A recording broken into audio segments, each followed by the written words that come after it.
Have you ever thought about writing a book? Did you know that it doesn't have to take years and years to write a book? If you have a clear plan and process, you can write a book reasonably fast and with relative ease. My name is Stacey McLean. I'm an author and speaker and Christian life coach. I have written and self-published 3 books already, and I'm in the process of preparing my 4th book. So I thought I'd make a series of videos, maybe 4 or 5 videos, just to go through this process that I'm going through at the moment currently with this book that I'm working on now, just to share some of the tips and tricks that I've learnt along the way that can help you in preparing your book. Now, I write Christian non-fiction, but a lot of what I will share is to do with general self-publishing, so it will be applicable if you write fiction or poetry or whatever kind of writing you do. So let's get started. Now, the first thing I like to do is to pray and be prepared, and this is so I can learn and know what my why is. I want to know, why am I writing this particular book and who am I writing it for? So if I've got in my head an idea of who my audience is and what their need is, it makes it easier to focus down into the content of the book and the things that I need to cover and what ideas that I need to cover. So yeah, the things you want to understand, who your reader is and what kind of book they're looking for, and the things that you need to include in that book for them. So I spend probably a month or 2 really just in a lot of prayer, contemplation, just letting God feed me ideas and dreams that I have, or pictures that I have in my head, metaphors, all that type of thing, and I will jot it all down. And over that time, it creates a picture of the story that my book will be. And even though I write non-fiction, my books do have a story, and usually that story has some part of my own journey or my own story and the lessons that I've learned, but God will identify those for me, and it kind of all starts to come together in a picture. The next step for me is coming up with a working title. I personally like to have a title for my book, and it has actually worked out that all my titles from this stage have actually been the titles that I've ended up with.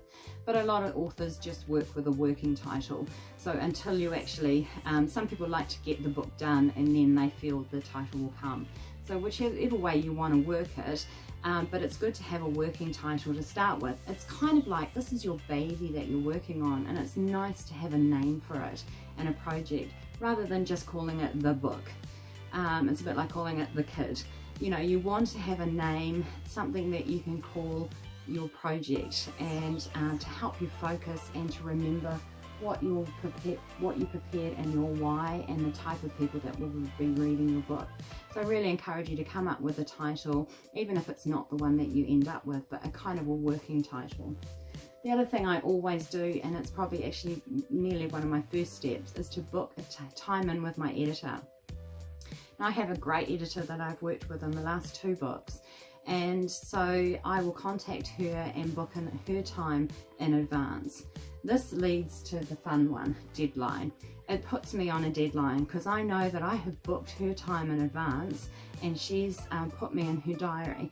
So it's not just me that I'd be letting down if I didn't finish the book on time. I'd also be letting her down and mucking up her schedule. And I hate to let people down. So for me, that's a real motivation. If you don't have an editor that you've worked with in the past, you can find them just through Google, really. Google in your local area.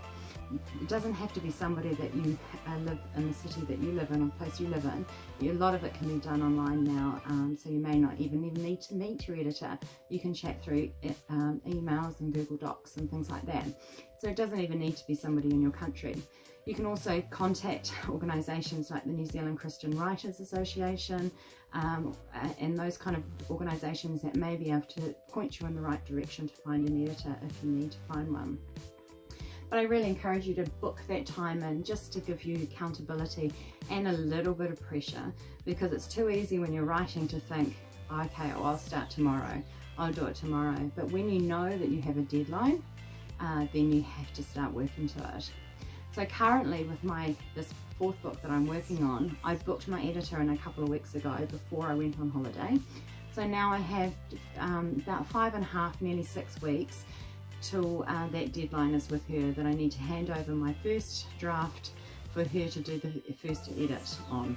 So I know now I have pressure. So the next stage is to actually work out the structure of the book and general content of the book, just to have a really clear guideline of how that all sits together, rather than just sitting down and writing willy-nilly. Because if you sit down and write, you are not really have a clear idea of where you're going. So the next step I'll explain is how to do a brain dump, how to put down all your ideas and how to clarify them into some kind of structure for the book. So I'll cover that in the very next video. So until next time, live your life with hope, freedom and happiness.